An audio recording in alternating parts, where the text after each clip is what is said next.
Hello everyone, welcome to Simple Deep Learning Image Recognition with Fastai. So here I'll be using Python, Jupyter Notebook and GPU power. So as GPU power you can use your internal GPU, but I'm using a GPU server. Then we will follow some steps to complete the project.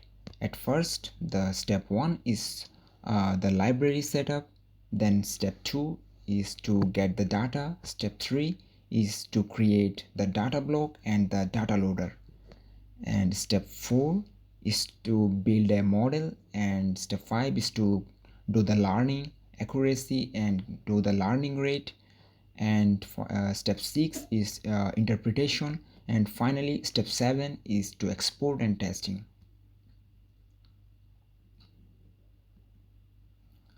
So at first we do the library setup.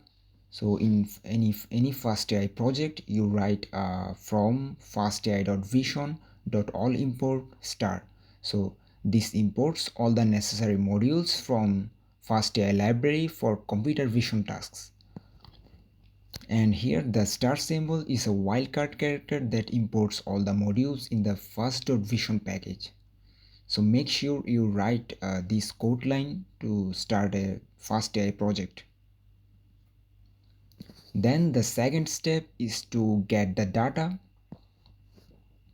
So to get the data you have to specify the folder and the path, set the path variable to the folder path, which is the directory for which you want to get the image files. Then the f names, that means folder names, which is a variable which is set to the list of the image files returned by the get image files. So get image files is a function of Fastai library. So note that this get image files only returns the list of the images, but it doesn't load the images into the memory. And another thing, that if you are ever confused about your current directory, then you can run !pwd, so that will show you the current directory. So if you need the current directory for any kind of path. So next we will create the data block. So here this is the most important part. So here you customize your image and you split or you do any kind of transformations, etc. So as I am doing a plant recognition model, so I wrote plants equal data block. So then we have to write what kind of blocks we are creating. So blocks equal image block and category block. So here blocks equal types of data, which is image block for us, and for single level classification we use category block. Then we write get items. Get item means the items you are importing here. So get items returns the list of image files from the directory specified by the path parameter. So get items equal to get image files. Then get y equal to parent label. So get y returns the label as folder name for a given image file. So if you have a lot of images, like I'll be doing the project with like more than 5,000 images. So I have separated the images by their name of the plant. So the name of the plant is the folder. So get y equal to parent label, that brings out the folder name and sets it as a label of the image. Then the splitter equal random splitter, and in brackets seed equal 42. So splitter splits the data into training and validation sets. So if I have like 5,000 images, so it separates the data and splits it into training and validation sets. It keeps some images for training and some for validation. So here the seed, you can manipulate this number as you want. You can try different numbers and see if the accuracy is improving. So then item transform. So item transform applies a set of image transformation to each image. So item transform equal resize 460 here. So here our item transform resizes all the images into 460 size. So then batch transformation. So what batch transformation does is it applies a set of transformation to each batch of images. So here you can see aug transformations, that's called augmentation. So where the size is 224 and minimum scale is 0.75. So here we transform the whole batch. So in this code block the data block is created. So it could be done more simply, but these are the basic terms I have used here. So next we create the data loader. So data loader equal to plants.data loaders, and in bracket you write the path.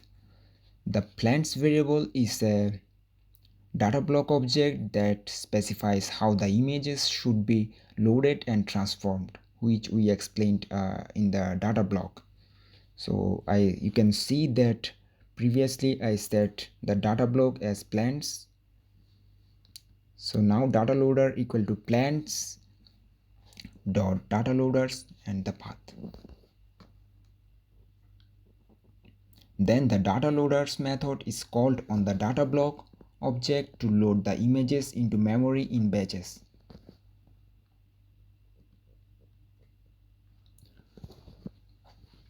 So here you can show some images from a batch.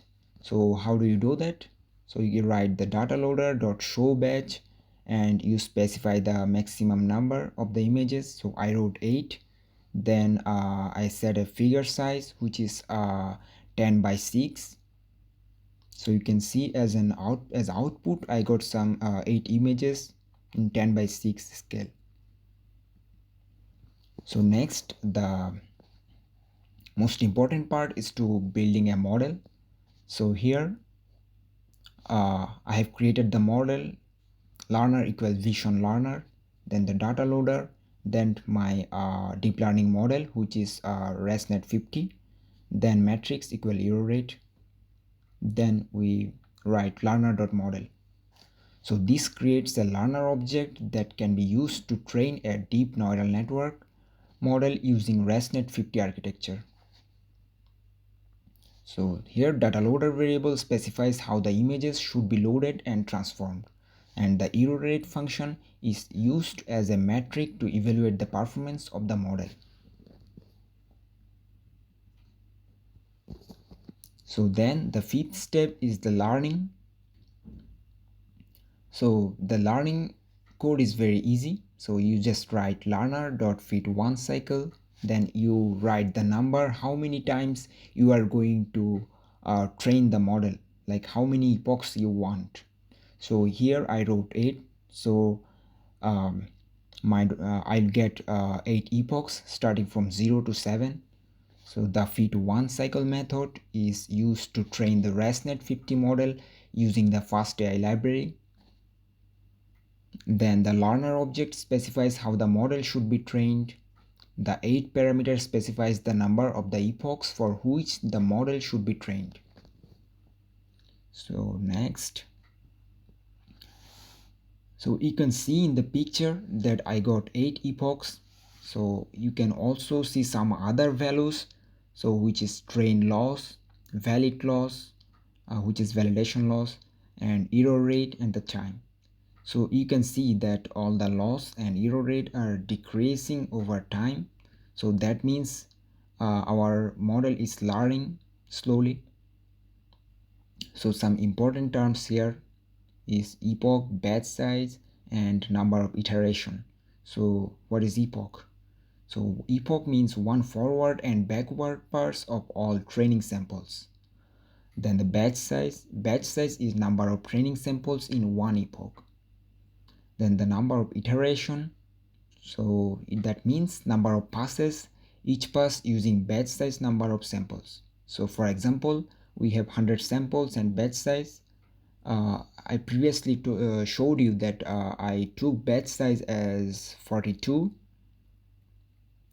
So my iteration will be 100 by 42, which is 2.4 iteration for one epoch.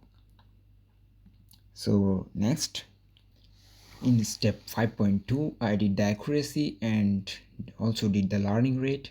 So how do you find the accuracy? So to find the accuracy, you write print accuracy and 1 minus float learner dot recorder matrix 0 dot value. So this prints the accuracy of the model on the validation set. Then the 1 minus part float part is used to convert the validation loss to accuracy. So you minus the top loss from 1, then you get the accuracy. Then learner find. So this method is used to find a good learning rate for training. So if you simply write this code learner.lr underscore find, then you'll get the learning rate value.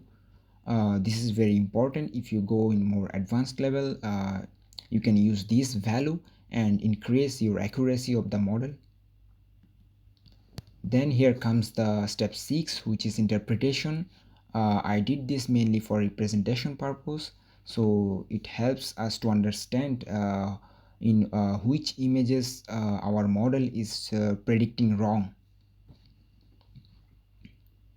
So if there are any wrong images, you can delete or you can reorganize the images. So this is very good way to understand your training images. So interpretation interrupt the predictions of a neural network model trained using the Fastai library. So interpretation equal to classification interruption interpretation dot form underscore learner then losses indexes equal interpretation top losses. So here the top losses method is then called to get the top losses and their corresponding indexes. So this way the top losses are calculated. Then the len statement checks if the number of items in the validation set is equal to the number of losses and indexes. So you can see len data loader dot validation ds equal len losses equal len indexes. So it checks if it's true or not. So it will give you an output as true or false. So if it's true, then the model is working properly. So then we plot the interpretation. So interpretation dot plot top losses 8 is for 8 images, then the figure size is 20 by 13. So the first line shows the top 8 images with the highest loss in a 22 by 13 figure. So it gives you basically 8 images of the top losses. So you can basically see the images of the top loss. Then the second line here shows a 12 by 12 matrix. You can see interpretation dot plot underscore confusion matrix in figure size 12 by 12 and DPI 50. So DPI means dots per inch, that displays how often the model predicted each level and how often that prediction was correct. So you can do your correction in your model after observing this plotting.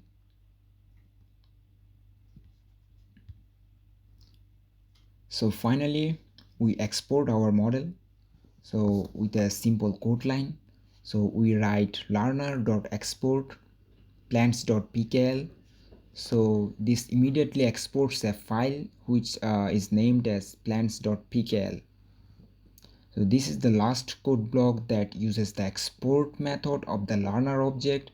It saves the model and the data in a file called plants.pkl. This file can be used later to load the model and make prediction on new data. So this can help you deploy your model to different platforms or environment. So you can use this pkl file to further research or experiment. So the most helpful part of this file is that once you create this file, So the whole training is inside included in this file. So now you don't need any more GPU power to run any kind of experiments. So this is very helpful if you want to do further testing, training, or something else. So finally, the testing part. So testing is very easy in Fastai. So at first you load the trained model. So how to do that?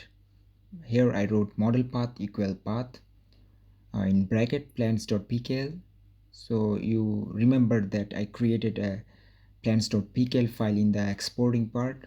So now you can just load the pkl file, and then I wrote learn equal load learner model underscore path. So I just attached the pkl file with my learn model.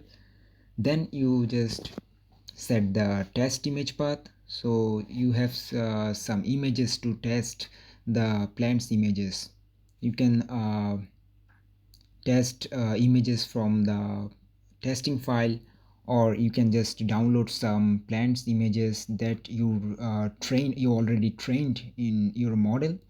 So here you just write test path equal path, then you write the path, then test images equal get image files, the test path, then test images.